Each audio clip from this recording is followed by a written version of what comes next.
నమస్తే, welcome to Bharati TV. నేను బాపయ్య.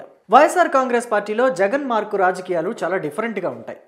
వైఎస్ఆర్ కాంగ్రెస్ పార్టీలోనే కాదు, అసలు రాజకీయాల్లోనే జగన్ మార్కు రాజకీయాలు డిఫరెంట్గా ఉంటాయి. సొంత పార్టీలోనే కొంతమంది నేతలు అరెస్ట్ అయినప్పుడు ఆయన జైలుకు వెళ్ళి మరీ పరామర్శిస్తారు. కొంతమంది నేతల్ని అసలు పట్టించుకోరు. ఇప్పుడు వాళ్ళు ఆ పట్టించుకోకుండా జగన్మోహన్ రెడ్డి ఎవరినైతే గాలికి వదిలేశాడో వాళ్ళు చాలా బాధపడుతున్నారట, లోపల మదన పడుతున్నారట. అదేంటి, వాళ్ళనైతే పరామర్శించాడు, మమ్మల్ని పరామర్శించకుండా గాలికి వదిలేశాడు అని చెప్పేసి బాధపడుతున్నారట. అలా బాధపడుతున్న నేతలు ఎవరు, అసలు జగన్మోహన్ రెడ్డి ఎవరెవరిని పరామర్శించాడు అనేది కనుక ఈ వీడియోలో మనం చూస్తే, ఫస్ట్ ఆఫ్ ఆల్ జగన్మోహన్ రెడ్డికి అత్యంత ఇష్టడు వైఎస్ఆర్ కాంగ్రెస్ పార్టీ నేత, వైఎస్ఆర్ కాంగ్రెస్ పార్టీ నుంచి 2024లో గన్నవరం నుంచి పోటీ చేసిన నేత వల్లభనేని వంశీమోహన్. ఈయన 2019లో తెలుగుదేశం పార్టీ నుంచి గెలిచి ఆ తర్వాత వైఎస్ఆర్ కాంగ్రెస్ పార్టీకి మద్దతు తెలిపారు. ఆ జెండాకి జై కొట్టారు, కానీ ఆ పార్టీ కండువానే కప్పుకోలేదు. అప్పటి నుంచి తెలుగుదేశం పార్టీ అధినేత నారా చంద్రబాబు నాయుడిని, ఆయన సతీమణిని లోకేష్ని నానా తిట్లు తిట్టి ఆయన జగన్మోహన్ రెడ్డికి చాలా సన్నిహితుడు, ఇష్టడు అయ్యాడు. అయితే ఎప్పుడైతే తెలుగుదేశం పార్టీ అధికారంలోకి వచ్చిందో ఆయన Gannavaram party, Telugu Desam party office మీద దాడి చేసిన కేసులో అరెస్ట్ అయ్యాడు. అంతేకాకుండా ఆ కేసులో అరెస్ట్ అవ్వడానికి ముఖ్య కారణం ఏంటంటే, ఆ పార్టీ ఆఫీసుకు సంబంధించి తగలబెట్టి ధ్వంసం చేసిన విషయంలో సాక్షి ఎవరైతే ఉన్నారో ఆ సాక్షిని చంపేస్తానంటూ బెదిరించిన కేసులో అరెస్ట్ అయి జైలు పాలయ్యారు. అక్కడి నుంచి వల్లభనేని వంశీమోహన్కి ఎన్ని చిక్కులు వచ్చి పడ్డాయి అనేది మనమంతా కూడా చూసాం. ఎందుకంటే ఒక కేసులో ఆయన అరెస్ట్ అవ్వగానే ఆయన బాధితులంతా కూడా నెమ్మదిగా వచ్చేసి కేసులన్నీ పెడుతూ వచ్చారు. ఇక జగన్మోహన్ రెడ్డి మరి అంత తనకిష్టమైన నేత, అందగాడు అని చెప్పేసి జగన్మోహన్ రెడ్డి కితాబ్ ఇచ్చినప్పుడు మరి ఆయన వెళ్ళి పరామర్శించకపోతే ఎలాగా? సో పరామర్శించారు జగన్మోహన్ రెడ్డి. పరామర్శించి అక్కడ ఏం చెప్పారంటే, ఒక్కొక్కళ్ళని బట్టలూడదీసి నిలబెడతాం మేము అధికారంలోకి వచ్చిన తర్వాత పోలీసుల్ని అని చెప్పేసి కూడా కొన్ని నీచమైన వ్యాఖ్యలు చేశారు. పోలీసుల్ని, ఇతర పార్టీల నేతల్ని బట్టలోడదీయడానిక అధికారంలోకి వచ్చేది, లేకపోతే ప్రజాసేవ చేయడానిక అని చెప్పేసి కూడా జనం విడ్డూరంగా మాట్లాడుకున్న సందర్భాన్ని మనం చూసాం. ఇకపోతే విషయానికి వద్దాం. రెండవ నేత ఎవరు, జగన్మోహన్ రెడ్డి పరామర్శించిన మరో నేత ఎవరు అని అంటే కనుక ఇక్కడ మనం చూడొచ్చు, పిన్నెల్లి రామకృష్ణారెడ్డి. ఈయన ఎలక్షన్ టైంలో 2024 ఎలక్షన్ టైంలో మాచర్ల నియోజకవర్గంలో ఓటర్లంతా కూడా ఎక్కువ శాతం ఓట్లు తన ప్రత్యర్థికి అంటే జూలకంటి బ్రహ్మానందరెడ్డికి వేస్తున్నారు, తెలుగుదేశం పార్టీ అభ్యర్థికి వేస్తున్నారు అని చెప్పేసి ఆయన ఉక్రోషం తట్టుకోలేక ఈవీఎంని పగలగొట్టారు. సో తెలుగుదేశం పార్టీ అంటే కూటమి సర్కారు అధికారంలోకి వచ్చిన తర్వాత ఆయన చేసిన అకృత్యాలు ఏవైతే ఉన్నాయో వాటి తాలూకా అన్ని సాక్ష్యాధారాలతో సహా బయటపెట్టి ఆయన్ని జైలుకు పంపించాయి. జైలుకు పంపించిన తర్వాత వైఎస్ఆర్ కాంగ్రెస్ పార్టీ అధినేత వైఎస్ జగన్మోహన్ రెడ్డి జైలుకి వెళ్ళి ఎవరైతే ఆ పిన్నెల్లి రామకృష్ణారెడ్డి ఉన్నారో ఆయన్ని సమర్థించి, అంటే ఆయన చేసింది తప్పు కాదు, ఈవీఎం బాక్స్ పగలగొట్టడం అనేది తప్పు కాదు అని చెప్పేసి ఆ అర్థం వచ్చేలాగా మాట్లాడి ఆయన్ని పరామర్శించి వచ్చారు. జనమంతా కూడా విస్తుపోయారు. జగన్మోహన్ రెడ్డి ఏంటి ఈవీఎం బాక్సులు పగలగొట్టిన ఎమ్మెల్యేని, అంటే మాజీ ఎమ్మెల్యేని, ఎమ్మెల్యే స్థాయిలోనే ఉన్నారు కదా అప్పుడు, ఇంకా ఆపద్ధర్మ ఎమ్మెల్యే అనుకోండి ఆ రోజు ఎన్నికలు జరుగుతున్నప్పుడు.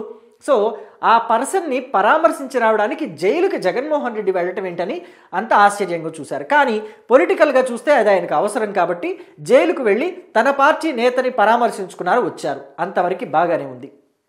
అలాగే నందిగాం సురేష్ని పరామర్శించారు. ఆయన బాపట్ల ఎంపీ, అంటే అప్పటికి మాజీ ఎంపీ అయ్యారనుకోండి 2024 ఎన్నికల తర్వాత. సో ఆయన కూడా గతంలో ఏవైతే అకృత్యాలు చేశారో ఆ అకృత్యాలకి సంబంధించి జైలు జీవితం అనుభవిస్తున్న టైంలో ఆయన్ని జైలుకు వెళ్ళి మరీ పరామర్శించి వచ్చారు. కానీ ఇక్కడ జోగి రమేష్ని మాత్రం పరామర్శించలేదు. జోగి రమేష్ ఎంత పోరాడారు, వైఎస్ఆర్ కాంగ్రెస్ పార్టీ కోసం తన శక్తిని, శ్రమని అంతా కూడా ధారపోశారు. అటు చంద్రబాబుని తిట్టారు, మరి చంద్రబాబుని వల్లభనేని వంశీమోహన్ ఎలా తిట్టాడో కజ్జూర్ నాయుడు, లోకేష్ నాయుడు, దాన్ని ఏమంటారు కిస్మిస్ నాయుడు, లవంగ నాయుడు, ఇలాంటి మాటలు మాట్లాడి తిట్టారో అలాగే ఈయన కూడా తిట్టాడు కదా. మరి ఈయన ఎందుకు పరామర్శించలేదు, ఆయన్ని మాత్రమే ఎందుకు పరామర్శించారు? సో పాయింట్కి వస్తాను. ఇంకొక నేత కూడా ఉన్నారు ఇదే క్యూ లైన్లో, ఇంకొక నేత కూడా ఉన్నారు. పెద్దిరెడ్డి రామచంద్రారెడ్డి సుపుత్రుడు పెద్దిరెడ్డి మిథున్ రెడ్డి, ఈయన ప్రజెంట్ ఎంపీ కూడా. ఇంకా జోగి రమేష్, వల్లభనేని వంశీమోహను, వీళ్ళంతా అంటే బాపట్ల మాజీ ఎంపీ నందిగాం సురేష్, ఇలాంటి వాళ్ళన్నా మాజీలు అయ్యారు. ఈయన తాజా ఎంపీ. కానీ తన పార్టీలోని ఎంపీ అరెస్ట్ అయితే జగన్మోహన్ రెడ్డి వచ్చి పరామర్శించలేదు. రాజమండ్రి సెంట్రల్ జైలుకి ఆయన్ని తరలించారు పోలీసులు అరెస్టు చేసి. కానీ జగన్మోహన్ రెడ్డి మాత్రం ఆయన దగ్గరికి వెళ్ళి పరామర్శించలేదు. పైగా పెద్దిరెడ్డి ఫ్యామిలీ వైఎస్ఆర్ కాంగ్రెస్ పార్టీకి వెన్నుముక లాంటిది అని చెప్పేసి వైఎస్ఆర్ కాంగ్రెస్ పార్టీలో అందరికీ తెలుసు. అటు వైఎస్ఆర్ కాంగ్రెస్ పార్టీలో సజ్జల రామకృష్ణారెడ్డికి ఎంత వాల్యూ ఇస్తారో పెద్దిరెడ్డి రామచంద్రారెడ్డికి కూడా అంతే వాల్యూ ఇస్తారు, ఆయన ఫ్యామిలీకి కూడా అంతే వాల్యూ ఇస్తారు. చిత్తూరులో పైగా పెద్దిరెడ్డి రామచంద్రారెడ్డికి ఎంత విలువ ఉంది, ఎంత పరపతి ఉంది అందరికీ తెలుసు. ఆయన ఫాలోవర్లు ఏ స్థాయిలో ఉన్నారో కూడా అందరికీ తెలుసు. కానీ జగన్మోహన్ రెడ్డి రాజమండ్రి సెంట్రల్ జైలుకు వెళ్ళి మిథున్ రెడ్డిని పలకరించలేదు, పరామర్శించలేదు, ఓదార్చలేదు. సో ఇదంతా చూస్తుంటే జగన్ మార్క్ రాజకీయం ఇక్కడే బయటపడుతుంది. ఎందుకని అంటే ఈ పెద్దిరెడ్డి మిథున్ రెడ్డి కానీ లేకపోతే జోగి రమేష్ కానీ వీళ్ళిద్దరూ అరెస్ట్ అయింది ఏ కేసులో? అక్రమ మద్యమో లేకపోతే కల్తీ మద్యమో లేకపోతే మద్యం కుంభకోణమో, ఈ మూడిట్లోనే కదా. పెద్దిరెడ్డి మిథున్ రెడ్డి అయితే ఏకంగా అక్రమ మద్యం అంటే మద్యం కుంభకోణం విషయంలో అరెస్ట్ అయ్యారు. సో ఆయనకు సంబంధించి 2019 నుంచి 2024 వరకు ఏపీలో ఏదైతే ఆ అక్రమ మద్యం అలాగే మద్యం కుంభకోణం 3500 కోట్ల మేర మద్యం కుంభకోణం జరిగింది వైఎస్ఆర్ కాంగ్రెస్ పార్టీ హయాంలో అని చెప్పేసి చెప్పారు. ఆ మద్యం తయారీ కంపెనీలు ఏవైతే అక్రమంగా మద్యాన్ని తయారు చేసి రూల్స్కి రెగ్యులేషన్స్కి వ్యతిరేకంగా వెళ్ళాయి అని చెప్పారో ఆ కంపెనీలకి ఆ మద్యం ముడుపులకి అన్నిటికీ కూడా కొన్ని లింకులు మిథున్ రెడ్డికి ఉన్నట్టుగా సాక్ష్యాధారాలతో సహా వాళ్ళకి దొరకటంతోనే అరెస్టు చేశారు. అయితే ఈ ఫైనల్ లబ్ధిదారు ఎవరు? Bigg Boss. అంటే డైరెక్ట్గా చెప్పాలంటే జగన్మోహన్ రెడ్డి అని చెప్పేసి సిట్టు తన ఛార్జ్ షీట్లో పేర్కొంది. కాబట్టే జగన్మోహన్ రెడ్డి మిథున్ రెడ్డిని పరామర్శించలేదు.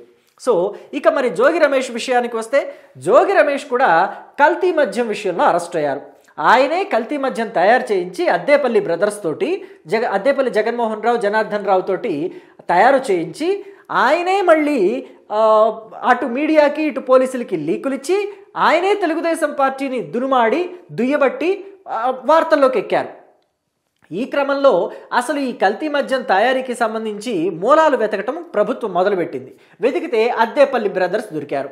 అద్దేపల్లి బ్రదర్స్ని ఇద్దరిని మూసేస్తే మొత్తం విషయం అంతా కక్కేశారు వాళ్ళు. ఇదంతా చేయించింది మాతోటి జోగి రమేష్ అని చెప్పేశారు. ఆయన ఎంతెంత ముడుపులు తీసుకున్నది గతంలో, ఈ కల్తీ మద్యం 2023 నుంచి చేశాం మేము, మాకు కల్తీ మద్యం తయారు చేయటం వెన్నతో పెట్టిన విద్య, మేము వైఎస్ఆర్ కాంగ్రెస్ పార్టీ హయాంలో కూడా తయారు చేశాము. సో అప్పటి నుంచి పని చేస్తూనే ఉన్నాం. కానీ టీడీపీ అంటే కూటమి సర్కారు వచ్చిన తర్వాత స్ట్రిక్ట్గా ఉంది వ్యవహారం అని చెప్పేసి ఆపేశాము. కానీ జోగి రమేష్ పిలిపించి తయారు చేయించారు.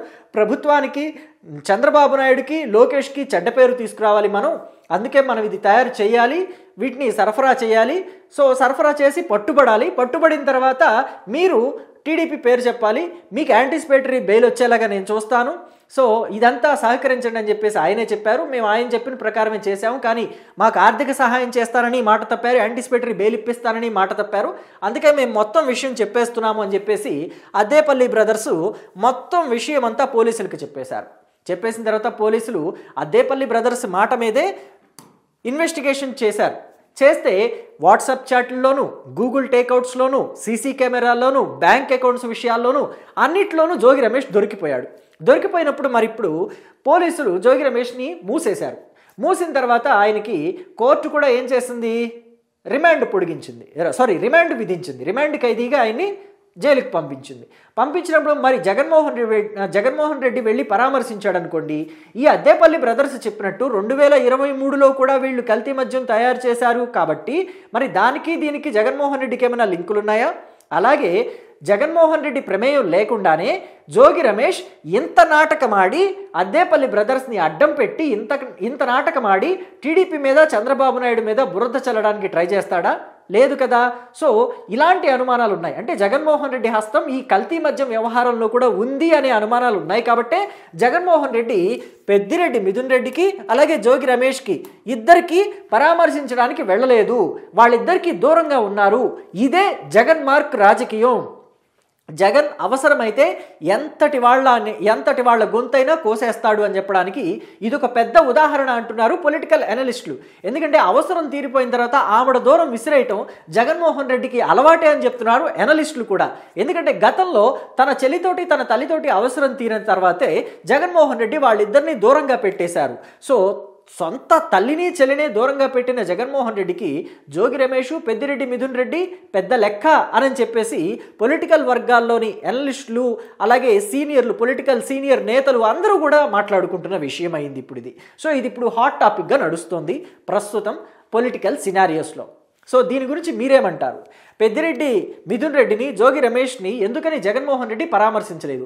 అప్పట్లో నందిగాం సురేష్ని, వల్లభనేని వంశీమోహన్ని, పిన్నెల్లి రామకృష్ణారెడ్డిని జైలుకు వెళ్ళి పరామర్శించిన జగన్ వీళ్ళని మాత్రమే ఎందుకు దూరం పెట్టారు? దీని మీద మీ అభిప్రాయం ఏంటి? అంటే జగన్మోహన్ రెడ్డికి ఈ మద్యంతో లింకులున్నాయా, అలాగే మద్యం కుంభకోణంతో లింకులున్నాయా, అందుకే జగన్మోహన్ రెడ్డి వాళ్ళని పరామర్శించడానికి వెళ్ళలేదు అనుకోవచ్చా? మీ అభిప్రాయం ఏంటో కామెంట్ బాక్స్లో తెలియచేయడం మాత్రం మర్చిపోకండి. Thank you.